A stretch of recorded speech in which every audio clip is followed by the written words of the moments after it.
Praise the lord. అతి శ్రేష్టమైన యేసుక్రీస్తు నామములో మీ అందరికీ ఉదయకాలపు శుభాలు తెలియజేయుచున్నాను. ఈరోజు దేవుడు మనకు అనుగ్రహిస్తున్న అతి శ్రేష్టమైన వాగ్దానము యెజ్రా 8వ అధ్యాయము 22వ వచనాన్ని చదువుకుందాము.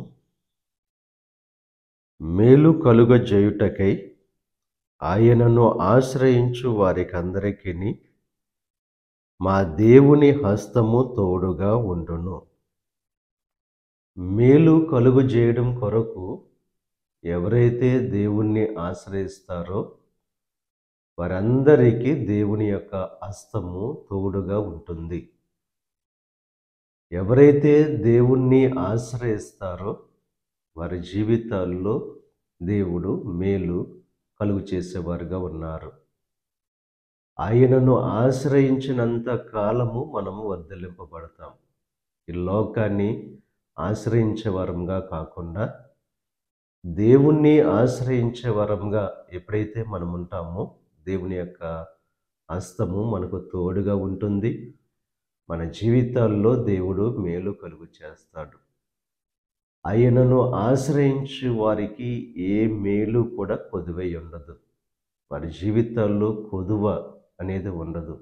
కనుక దేవుణ్ణి ఆశ్రయించేవారుగా ఉంటూ దేవుని ద్వారా మేలు పొందుకోవడానికి ప్రయత్నం చేసేవారుగా ఉండవలసిందిగా ప్రభు పేరట మిమ్మల్ని కోరుచున్నాను.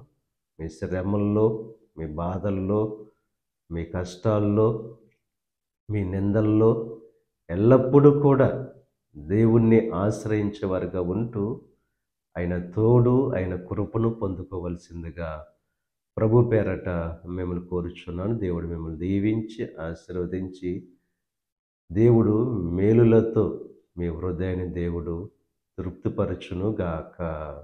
ఆమేన్. ప్రార్థన చేసుకుందాం. పరిశుద్ధుడా, మహోన్నతుడా, సర్వశక్తిమంతుడైన యేసయ్య, ఈ ఉదయకాల సమయములో అనుగ్రహించిన అతి శ్రేష్టమైన వాగ్దానాన్ని బట్టి నీకు స్తుతులు చెల్లిస్తున్నాం దేవా. మేలు కలుగు చేయడం కొరకు నిన్ను ఆశ్రయించే వారందరికీ దేవా నీ యొక్క హస్తము తోడుగా ఉంటుందని చెప్పి ఈరోజు వాగ్దానం చేసావు.